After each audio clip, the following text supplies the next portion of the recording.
Amém. A paz do Senhor, amada igreja, amém?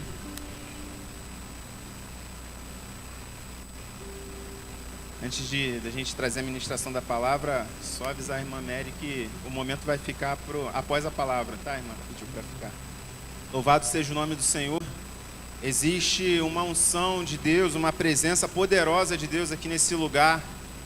Desde antes do início do culto, antes de você chegar aqui, o Senhor já estava nesse lugar e Ele está falando. Se você está ligado no trono da graça do Senhor, Ele está falando aqui todo o tempo, através da oração, através do canto do cantor cristão, através da ministração dos louvores, Ele está falando aqui aos nossos corações.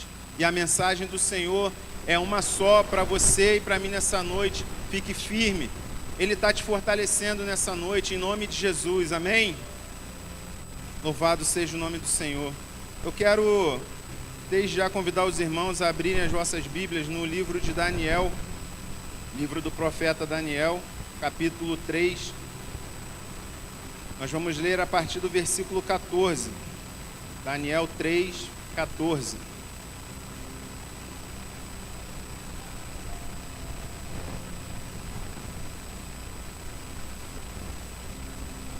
Louvado e engrandecido seja o nome do Senhor.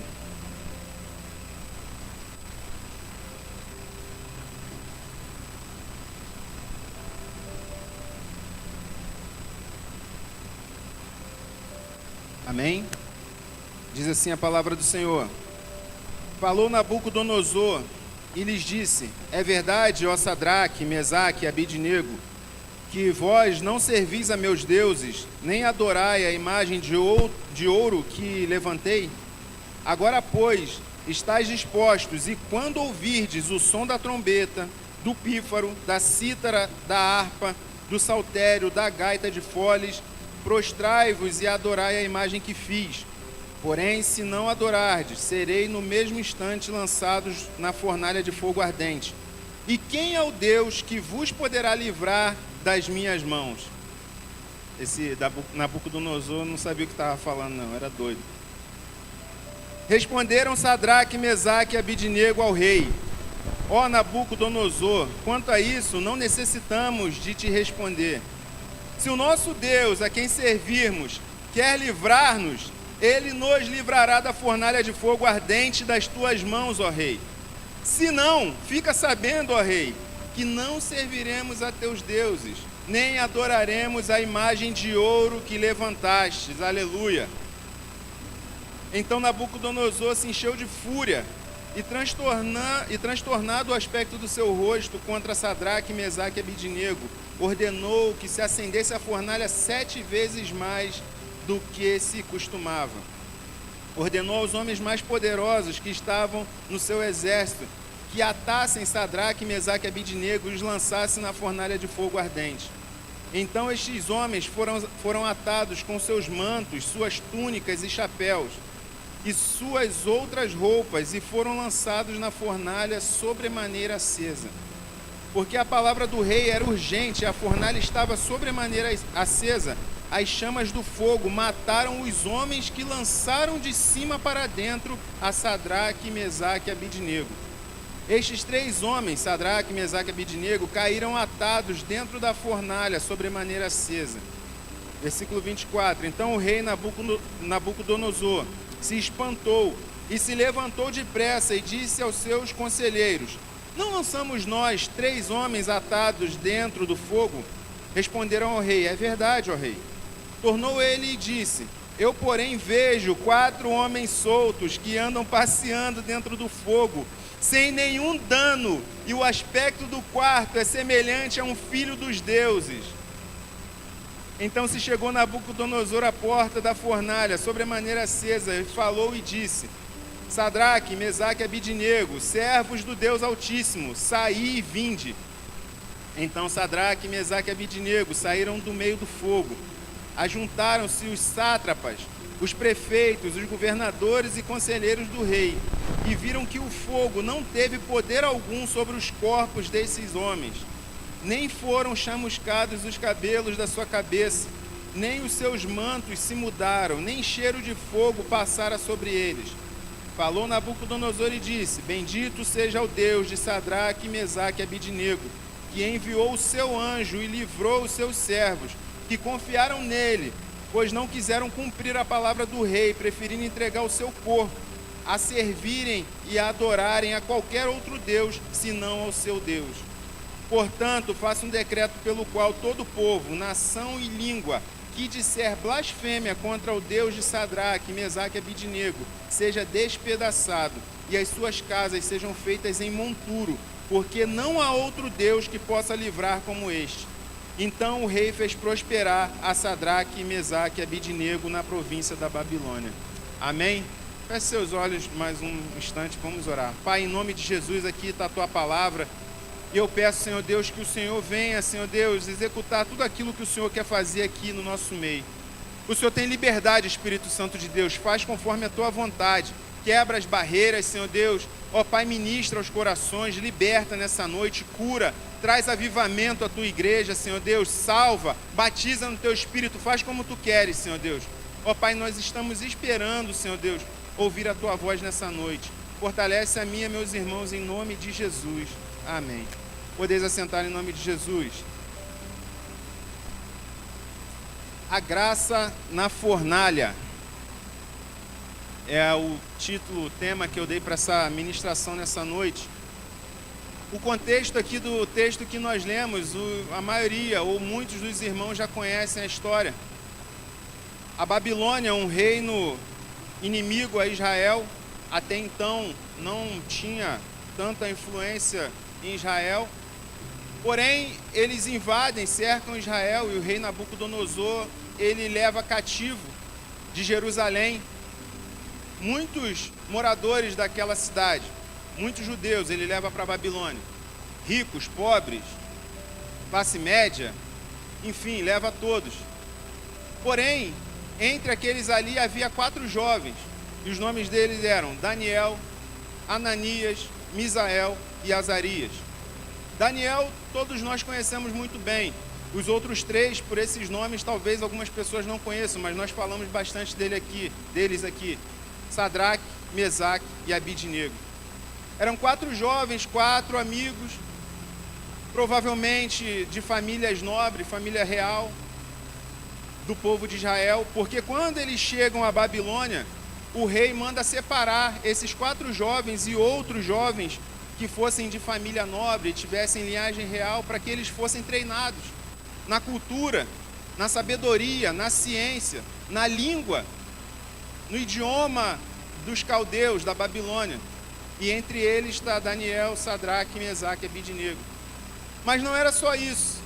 O rei determinava que seus nomes fossem trocados também. Daniel recebeu o nome de Beltesazar, e os outros jovens, como eu falei, receberam esses nomes bonitos, Sadraque, Mesaque, Abidnego. Quem tiver um neném aí, quiser colocar o nome, fica bacana, o nome de Abidnego. Eu não conheci nenhum até hoje, mas deve ter algum Abidnego aí pelo Brasil afora. O fato é, irmãos, que eram jovens entre 12, 16 anos, no máximo 18. Garotos na flor da idade, com sonhos, com projetos para o futuro, com suas famílias, com seus costumes, com as suas brincadeiras. E de uma hora para outra eles são levados a uma nação distante, são levados do convívio da sua família. Seus hábitos, seus costumes, sua casa, tudo é tirado da noite para o dia. Seus nomes são trocados, sua identidade é trocada. A sua alimentação, tentam implantar uma nova alimentação para eles. Não, agora vocês vão comer das finas iguarias do rei. E outros também foram levados. E eu fico pensando, irmãos, por que o cativeiro babilônico ocorreu? Por que a nação de Jerusalém, o reino do sul, foi levado para a Babilônia? Ao longo de anos e anos, o povo vinha se corrompendo, buscando outros deuses, e Deus avisando, e Deus levantando profeta, e Deus levantando homens de Deus para falar com aquela nação. Ora, eles até amoleciam seu coração, mas logo voltavam a adorar outros deuses, e eles viravam as costas para o Senhor, iam atrás de outros deuses, iam buscar outras coisas, e Deus chamando eles, Deus com paciência. Mas o fato é que a cerviz daquele povo, o coração daquele povo estava endurecido. A nação de Israel, nesse momento, ela vivia um cenário terrível de corrupção, violência, prostituição. Tinha tudo de ruim na nação de Israel. No Reino do Norte era pior, mas também no Reino do Sul estava ruim. Porém, a Bíblia narra que esses 4 jovens e provavelmente outros judeus fiéis foram levados para a Babilônia. E isso me faz pensar uma coisa, me faz refletir acerca de uma coisa. Quando a nação ela se descamba demais, ela se corrompe de maneira total, até quem não tem nada a ver com aquilo, até quem não está envolvido com aquela corrupção, sofre influência. Hoje nós oramos aqui, o Matias orou pela nação da Venezuela, está passando um momento difícil. Certamente lá tem servos de Deus também passando por aquele momento difícil. Nós temos aqui irmãos que vieram de lá, fugidos daquele cenário terrível que está lá. E às vezes a gente vê um filhinho de um irmão.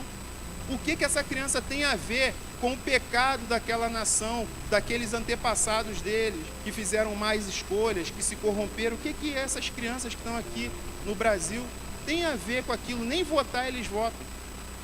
Então eu penso que toda vez que a gente observa a nossa nação caminhando por um caminho ruim, fazendo mais escolhas, eu acho que somos nós sim, a igreja do Senhor, que tem que protestar contra isso. Não protestar violentamente, mas pacificamente, protestar em se colocar contrário a isso. A gente tem sim que orar por isso, para que o cenário mude. A gente tem que orar pelas autoridades da nossa nação, a gente tem que orar pelo nosso vizinho, a gente tem que orar por aqueles que estão trazendo iniquidade para a nossa nação. Porque se nós formos omissos, amanhã isso bate a nossa porta. Assim como bateu na porta de Daniel e de tantos outros judeus que foram levados para a Babilônia. E aqui eu volto para a nossa história. Chegado naquela terra estranha, ali impuseram esse monte de mudança. Agora você imagina um garoto com esse monte de mudança, essa pressão toda sobre eles, a sedução dos finos manjares do rei e outros tipos de sedução que havia na Babilônia. E a imposição de ter que ter uma outra adoração, ter um outro tipo de fé. Mas mesmo assim, mesmo jovens, desde o início da história, desde o início do livro de Daniel, mostra que aqueles jovens, eles se posicionaram. Eles falaram: nós estamos numa terra estranha sim, nós estamos no meio de um povo estranho sim, de hábitos diferentes do nosso, de milhares de deuses diferentes do nosso, mas nós não vamos nos corromper, nós não vamos nos dobrar, nós não vamos nos amoldar às práticas desse povo.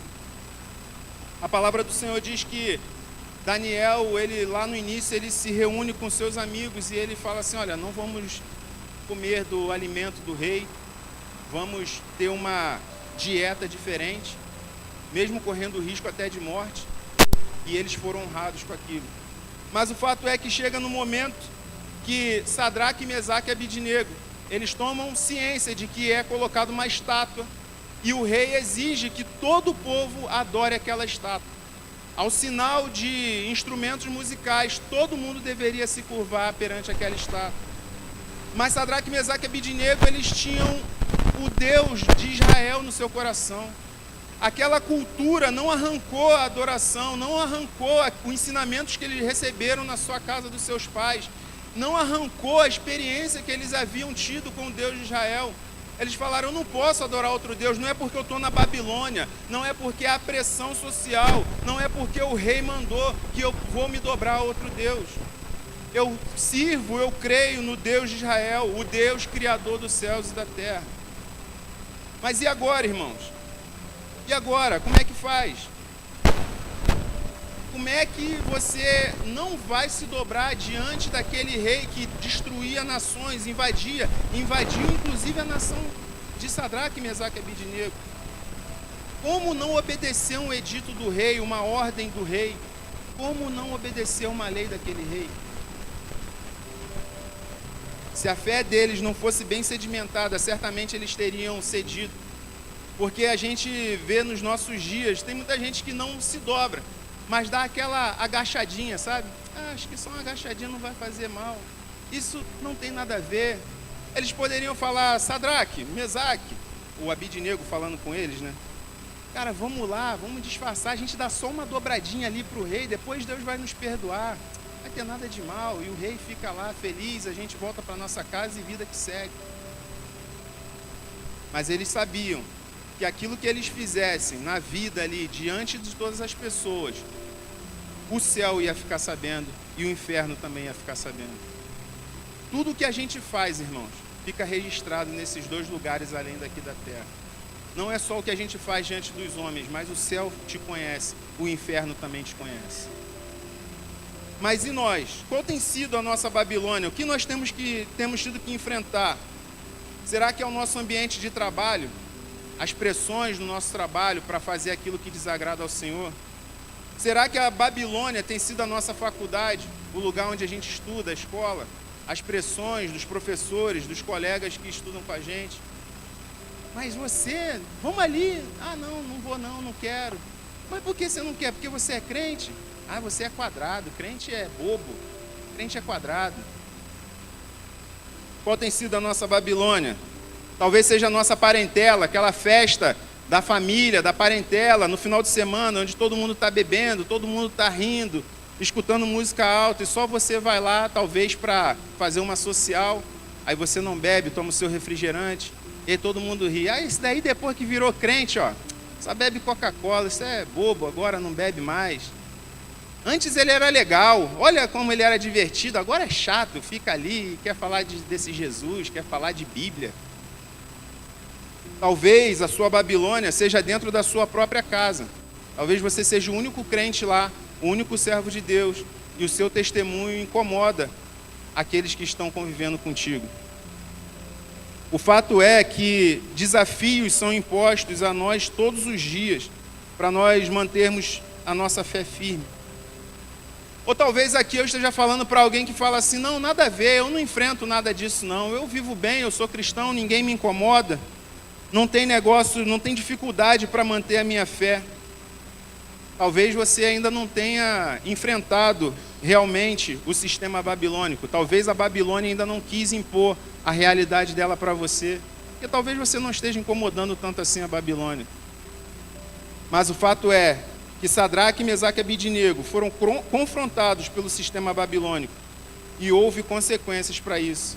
E nessa noite aqui eu quero destacar alguns desafios que o cristão enfrenta ou pode enfrentar ao confrontar o sistema babilônico. E o que é o sistema babilônico, irmão Marildo? A Babilônia já acabou, nem sabe se a Babilônia foi uma cidade real, os cientistas dizem que ela nunca existiu. Mas em Apocalipse 20, ele diz que a Babilônia é o sistema desse mundo. É o sistema regido, governado por Satanás. E nós estamos aqui, como o Senhor Jesus disse em João 17, que não quer que nos tire do mundo, mas que nos livre do maligno. Porque se nós nos convertêssemos e automaticamente nós fôssemos arrebatados, quem ia pregar para as outras pessoas? Então a gente está aqui inserido nessa Babilônia do século 21. E a gente enfrenta alguns desafios. Eu quero aqui destacar desafios que o cristão pode enfrentar na Babilônia. E o primeiro deles é que a Babilônia, ela exige a adoração. O sistema babilônico, ele vai exigir de você adoração, e não é a adoração ao seu Deus. Não é a adoração ao Senhor Jesus. Você pode adorar qualquer outro Deus. Você pode adorar o seu trabalho, você pode adorar o dinheiro, você pode adorar os milhões de deuses que dizem que existe aí. O panteão de deuses que tem na atualidade. Deuses hindus, você pode adorar deuses das religiões matriz africanas. Mas se você falar que é cristão, você é o intolerante. Você é o atacado. O sistema babilônico, ele exige a adoração a qualquer outro Deus que não seja o único e verdadeiro Deus. Aqueles que estão acompanhando as Olimpíadas estão vendo que tem alguns atletas que estão se insurgindo contra o sistema e estão ali anunciando Jesus de alguma forma. Teve a menina do skate que fez Libras, falou que Jesus é o Senhor em Libras. A outra do judô falou baixinho para a menina lá, olha, glorifica a Deus. O outro apontou para o alto, um queria botar, ainda que o Cristo Redentor, olha só, queria botar uma imagem de idolatria na prancha, mas como fazia menção a Cristo, já proibiram. Mas qualquer outra coisa pode. Qualquer outra coisa, só não pode fazer menção de Jesus. e eles estão correndo o risco de serem banidos, de serem punidos, de perderem medalhas, perderem pontos. Mas assim como Sadraque, Mesaque e Abidnego, eles não fizeram muito caso disso não. Continuaram falando de Jesus, eles enfrentaram. Não pense, meu irmão, que o mundo à sua volta vai permitir que você seja um cristão autêntico. O mundo não vai permitir que você seja um cristão autêntico. As pressões não querem que você seja um cristão autêntico. Porque o cristão autêntico, ele incomoda as trevas. E o cristão autêntico, ele influencia outras pessoas. Você pensa que você está vivendo, está passando batido, mas tem muita gente prestando atenção no seu comportamento. Tem muita gente te avaliando. Há uma nuvem de testemunhas, há uma nuvem de olhos ao entorno da sua vida. E te comparando. Olha, esse fulano aqui, ele diz que é crente. Mas aquele outro lá também diz que é crente, mas aquele faz isso e isso. Eu vejo que esse não faz. Olha, o outro se comporta dessa forma, esse aqui se comporta dessa. Olha, o outro fala assim, esse aqui não fala. Ou então vou falar, olha, eu nem sabia que esse era crente. Crente 007, agente secreto. Nem sabia, nunca falou de Jesus, nunca falou nada.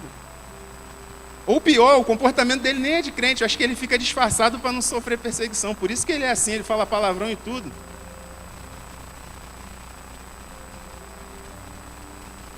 O mundo não vai permitir que você seja um cristão autêntico sem te incomodar. 2 Timóteo, a palavra de Deus vai dizer, de fato, todos os que desejam viver piedosamente em Cristo Jesus serão perseguidos. Todos que quiserem viver piedosamente em Cristo Jesus serão perseguidos. De algum modo, em algum nível, em algum momento, se você for um servo de Deus, você vai sofrer perseguição. Seja no seu trabalho, seja na sua vizinhança, seja na sua família. Seja na igreja. Na igreja na igreja. Todos que quiserem viver piedosamente em Cristo Jesus serão perseguidos. Você pode até ser um bom cidadão. Você pode ser um bom funcionário. Você pode ser uma pessoa honesta, honrada, cumpridora dos seus deveres. Mas o sistema babilônico, ele vai tentar te acusar de alguma coisa se você não viver conforme os ditames deles. Se você não se vestir como o babilônico, se você não comer o que o babilônico come, se você não for os lugares, não frequentar os locais que o babilônico frequenta, se você não falar a língua deles, você vai incomodar, mesmo se você ficar quieto. Aleluia. Mas eu tenho uma palavra para você nessa noite. Não se incomoda com isso, não. Precisa esquentar a sua cabeça, não precisa se atemorizar. Não negocie a sua fé, pois é nessa hora em que você é confrontado, é nessa hora que você é perseguido, que é o momento de você demonstrar a sua fé, de você mostrar quem você é, de você mostrar a sua identidade, de você mostrar o Deus que você serve. Não precisa temer os que te perseguem, não precisa temer a fúria do inimigo, não precisa temer a fornalha que está acesa 7 vezes mais. O Deus que está contigo, Ele vai estar contigo também na fornalha. O Deus que te salvou, que te resgatou, Ele vai estar contigo por onde quer que você andar. E o Deus que está contigo é maior do que todas essas coisas aí que eu falei. A palavra diz, maior o que está em nós do que o que está no mundo. Irmão marido, quer dizer que você é super-herói, você não tem medo de nada? Claro que eu tenho, irmão, sou ser humano. É claro que, às vezes, quando a luta é grande demais, quando o gigante se apresenta, quando a carranca do diabo, ela bota a cara ali, às vezes a gente se assusta, porque às vezes a gente está distraído, a gente está despreparado naquele momento, está desprevenido, não deveria, mas às vezes a gente fica desprevenido, a gente pode ser pego de surpresa, a gente pode ser pego no momento em que a nossa fé está em baixa. Não deveria, volto a dizer, mas às vezes a gente é pego assim. E aí quando aquela adversidade ela se apresenta, a gente treme na base. A gente tem um pouco de medo, a gente dá um passo atrás, a gente repensa. Mas é nessa hora que o Espírito Santo fala, ei, eu estou aqui. É nessa hora que o Espírito Santo fala, ei, eu sou contigo. É nessa hora que o Espírito Santo fala, nada mudou, as minhas promessas não mudaram, a minha palavra não volta atrás, vai em frente, prossiga, eu te ajudo, eu te fortaleço, eu te guardo com a minha destra fiel. Aleluia. Só não negocie a sua fé. Só não diminua o seu Deus. Só não torne o seu Deus pequeno. Não coloque ele em menor ou em pé de igualdade com nada nesse mundo. O seu Deus é grande. Assim como é o mesmo Deus de Sadraque, Mesaque e Abidnego. A Babilônia exige adoração. E ela vai tentar te forçar a adorar outros deuses. Seja o dinheiro, seja o trabalho, seja as tuas necessidades ou os teus desejos do teu coração, seja uma pessoa, seja o seu cônjuge, o seu filho, seja qualquer outra coisa, a Babilônia vai tentar colocar um outro Deus no seu coração. Não permita, continue crendo no Deus de Israel. Segunda realidade que o cristão encontra na Babilônia é que Deus é fiel mesmo na prova. E eu tenho falado aqui, entenda de uma vez por todas, as provas, elas fazem parte do processo da vida cristã. As provas fazem parte do processo da caminhada com Deus. Todos os servos autênticos de Deus passaram por provas. Aliás, as provas é que nos aperfeiçoam. As lutas é que nos capacitam. As lutas é que fazem a gente crescer. A cada luta a gente tem aprendido mais, a gente tem criado casca, a gente tem ficado mais forte. É o peso que a gente carrega, é a cruz que a gente tem carregado que fortalece os nossos ombros e não o contrário. Não espere você ficar fortão para pegar a sua cruz e carregar e seguir Jesus, não. Ele falou, quem quiser vir após mim, tome o whey protein, fique forte e depois toma a sua cruz. Foi isso que ele falou ou não? Quem quiser vir após mim, espera um tempo, eu vou fortalecer o seu ombro e depois você pega a cruz. Foi isso que ele falou? Quem quiser vir após mim, tome a sua cruz e me siga. Todos os dias. O apóstolo Tiago, na sua carta, no primeiro capítulo, versículos 2 a 4, ele fala, meus irmãos, tende por motivo de toda alegria o passarde por várias provações, sabendo que a provação da vossa fé, uma vez confirmada, produz perseverança. Ora, a perseverança deve ter ação completa, para que sejais perfeitos e íntegros, e em nada deficientes. É a provação da fé, e uma vez confirmada, o que é ser confirmada? É quando você vence a luta, quando você ultrapassa aquela dificuldade, quando você vence aquele desafio. Isso é a confirmação da vossa fé. Quando a gente cai pelo caminho, quando a gente desiste, quando a gente larga a cruz no caminho, a fé não foi confirmada, mas quando você prossegue, quando você ultrapassa aquela dificuldade, a sua fé é confirmada. E a palavra de Deus diz que isso produz perseverança. Porque você venceu uma dificuldade, você sabe, opa, quando vem outra dificuldade, você vai lembrar daquela que você já venceu, você fala, a outra que eu passei era muito mais difícil, a outra que eu passei era muito mais problemática, a outra que eu venci era muito mais forte, essa Deus vai me fazer passar, vai tirar de letra. Quando vier uma outra, você vai lembrar de todas as coisas que você já passou, não é isso que o Jeremias fala? Quero trazer à minha memória aquilo que me dá esperança. E o que é que nos dá esperança, irmãos? É aquilo que Deus já fez na nossa vida. Quando algo se apresenta na minha e na sua vida, você lembra das provas que você já passou. Tem aquela canção antiga, né? De todas as provas que eu já passei, é bem difícil, Senhor. De todas as provas que você já passou, você vai lembrar que você venceu. E a razão e a prova de que você venceu é que você está aqui. Você está vivo aí, você está de pé, você não sucumbiu. Às vezes você saiu meio chamuscado, que não foi o caso de Sadraque, Mesaque e Abidnego, eles saíram da fornalha íntegros, da forma como eles entraram. Mas às vezes há lutas em que a gente sai um pouco sujo, com o uniforme meio rasgado, a gente sai meio enlameado, mas a gente sai de pé, a gente sai vitorioso. Porque a gente lembra daquilo que já passou. Deus é poderoso para nos livrar da prova, mas Ele é poderoso para nos livrar na prova. Nem tudo Deus vai livrar você de passar, nem tudo Deus vai evitar você de passar. Tem coisas que Ele quer que você passe. Existem rios que Ele quer que você entre e você atravesse ele. Tem rios que você vai entrar, vai atravessar a pés enxutos, mas tem rios que você vai atravessar nadando. Há fornalhas que você vai entrar e vai sair sem ter a roupa chamuscada, mas há fornalhas que você vai entrar e você vai sair um pouquinho queimado, um pouquinho tostado, mas você vai sair vitorioso. Deus é poderoso para livrar Daniel da cova, mas Deus também é poderoso para livrar Daniel na cova. Daniel não foi livre da cova no sentido de que ele não deixou de ser jogado na cova. Daniel foi jogado na cova dos leões.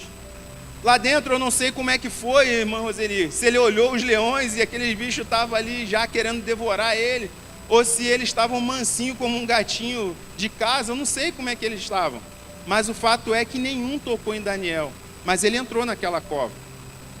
Às vezes a gente quer evitar ao máximo, a gente pensa que a vida cristã é uma vida de céu de brigadeiro, nuvens brancas, uma viagem tranquila, que nada vai acontecer. E aí, às vezes, a gente foge de problemas, a gente não quer encarar alguns problemas. Às vezes a gente tem que entrar na cova. Às vezes Deus vai permitir certas situações para que a gente possa crescer, para que a gente possa amadurecer, para que a gente possa se desenvolver como crente, como pessoa. Deus é poderoso para livrar do Mar Vermelho, mas Deus também é poderoso para livrar no Mar Vermelho. Às vezes a tua prova é o lugar onde Deus quer falar contigo, o deserto é o lugar onde Deus vai fazer um milagre, o deserto é onde você vai ter um encontro com Deus, o deserto é onde Deus vai se apresentar para você de uma forma como você nunca tinha visto Ele antes ainda. Portanto, não se importe se tem fornalha, se não tem, se a temperatura está alta, se não está, se tem soldado, se tem acusadores, não se importe, nada. O mais importante é a presença do quarto homem da fornalha junto com você. O importante é as pessoas olharem e falarem assim: eu não passaria por aquilo que essa pessoa está passando, mas ele parece que tem uma graça diferente, parece que tem algo diferente nele. Ele vence, ele caminha, ele está sorrindo, ele está vencendo, ele está resistindo. O quarto homem da fornalha é o mesmo Deus que mora e vive dentro do seu coração. A promessa do Senhor: eis que estarei convosco todos os dias até a consumação do século. Portanto, meus irmãos, fique tranquilo. Se você entregou a sua vida para Jesus e sua vida está nas mãos dele, ele disse: ninguém pode tirá-la das minhas mãos. Ainda que você passe por dificuldades, desafios, eu não sei a luta que você tem passado, eu não sei a fornalha que estão querendo te jogar, ou a fornalha na qual você já está dentro. O fato é que se a tua vida está nele, ele está contigo lá dentro dessa fornalha. Aleluia. Terceira coisa que acontece na Babilônia, quando nós mantemos a nossa fé, é que quem vence a provação recebe a promoção. A Bíblia diz que Golias estava lá 40 dias, Golias o filisteu, e chamando o povo de Israel para a briga, chamando o soldado: olha, se tem homem aí, vem me encarar. Se tem alguém aí que tem coragem, vem aqui. E falava um monte de besteira, chamava os soldados de Israel de frouxos e tudo mais. Eu estou aqui conjecturando. E estava todo mundo amedrontado lá mesmo no exército de Israel. Eis que surge um garotinho, foi lá para levar comida para os seus irmãos que eram soldados, e aí ele fala assim: o que está rolando aí? O que está pegando? Não, tem um gigante ali, o cara é brabo, e não sei o que, ele já lutou MMA, matou todo mundo, arranca a cabeça e tal. Ele falou assim: e esse incircunciso filisteu para enfrentar o exército do Deus vivo? Davi, ele não foi enfrentar Golias porque ele era bravo, não, porque ele era grande, porque ele era forte, porque ele tinha habilidade na guerra. Ele foi em nome do Senhor. Davi, ele olhou aquele gigante, ele falou assim: olha, eu posso vencer ele em nome do Senhor, porque ele está afrontando o Deus de Israel, o Deus vivo, o Deus que nunca perdeu batalha. A gente cantou aqui, o Deus que nunca perdeu batalha, nessa canção belíssima da Aline Barros. A gente crê nele. Se a batalha é dele, a não ser que a gente está comprando batalha que não é de Deus. Mas se a gente está entrando numa batalha que é de Deus, se estão afrontando você porque você é crente, é Deus que toma a tua luta. É Deus que toma para si e fala: calma, tranquilo, é minha. Eles não estão com raiva de você porque é você. Não estão com raiva de você, Guilherme, porque você é o Guilherme, ou você é Davi, ou seja lá quem for. Não estão. Quando o sistema babilônico ele nos afronta porque ele está com raiva de quem mora dentro de nós, que é Cristo. É isso que a gente tem que entender. E se a briga é com Cristo, é Ele que toma partida, é Ele que toma a frente. Amém? As provas não são para destruir o crente. A prova é para o nosso aperfeiçoamento. A prova é para a nossa promoção. Deuteronômio 31:8, o Senhor diz: o Senhor é quem vai adiante de ti. Ele será contigo, não te deixará, nem te desamparará. Não temas, nem te atemorizes. Os jovens, Sadraque, Mesaque e Abidnego, eles resistiram porque eles sabiam a quem eles estavam servindo. E eles não se importaram também não. Eles falaram: olha, se o Senhor quiser me livrar, eu vou continuar servindo Ele. Se também não quiser nos livrar, vou continuar servindo a Ele. Não importa, porque eles conheciam o Deus a quem eles serviam. Hoje de manhã na EBD foi falado isso. A importância da adoração, nós conhecermos a quem nós adoramos.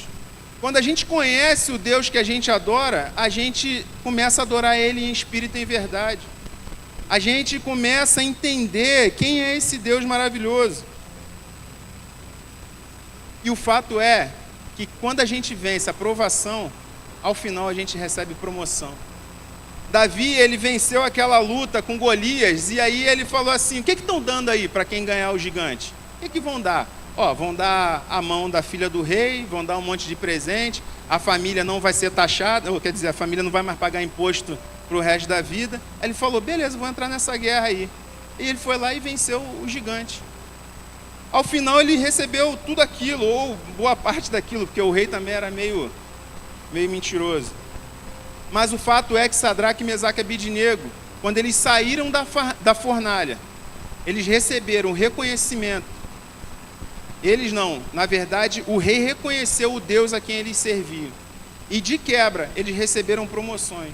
Eles foram colocados como governadores de províncias na Babilônia. Eles não entraram na fornalha olhando para o que eles poderiam receber. Eles nem sabiam o que ia acontecer dentro da fornalha. Eles não tinham a menor ideia daquilo que estava esperando eles depois. Mas o fato é que quando a gente resiste no Senhor, quando a gente vence a provação, ao final tem promoção para mim e para a sua vida, amém? Aleluia. Portanto, meus amigos, eu digo aqui nessa noite, não desista, não desanime. Eu não sei o que você está passando, quais são as circunstâncias da sua vida. Tem muita gente enfrentando muitas lutas e muitas que talvez a gente olha assim e fala: como que ela consegue? Como é que essa pessoa ainda consegue estar de pé? Como é que ela consegue ainda a cada manhã ir lutar e lutar? É porque Deus está contigo, Deus está com ela. Apesar do cenário conturbado, apesar das variáveis, apesar da paisagem nebulosa, Deus continua sendo Deus. Deus é Deus, Ele não muda. Nele não há sombra de variação. O mesmo Deus de Sadraque, Mesaque e Abidnego é o Deus da minha vida e da sua vida, é o Deus que está presente aqui nessa noite. Amém? Se você foi tocado por essa mensagem, não deixe de curtir esse vídeo. Inscreva-se no nosso canal no YouTube e assim você pode ter acesso a mais mensagens como essa para edificar a sua vida. E se você deseja fazer parte da nossa igreja e ter mais acesso às nossas informações e novidades, é só você baixar o nosso aplicativo no seu celular. Baixe gratuitamente. É só você abrir a loja virtual no seu celular e digitar IBI Cascavel. Aí você baixa o nosso aplicativo e tem mais acesso às nossas novidades e faz parte dessa família também. Deus te abençoe e um grande abraço.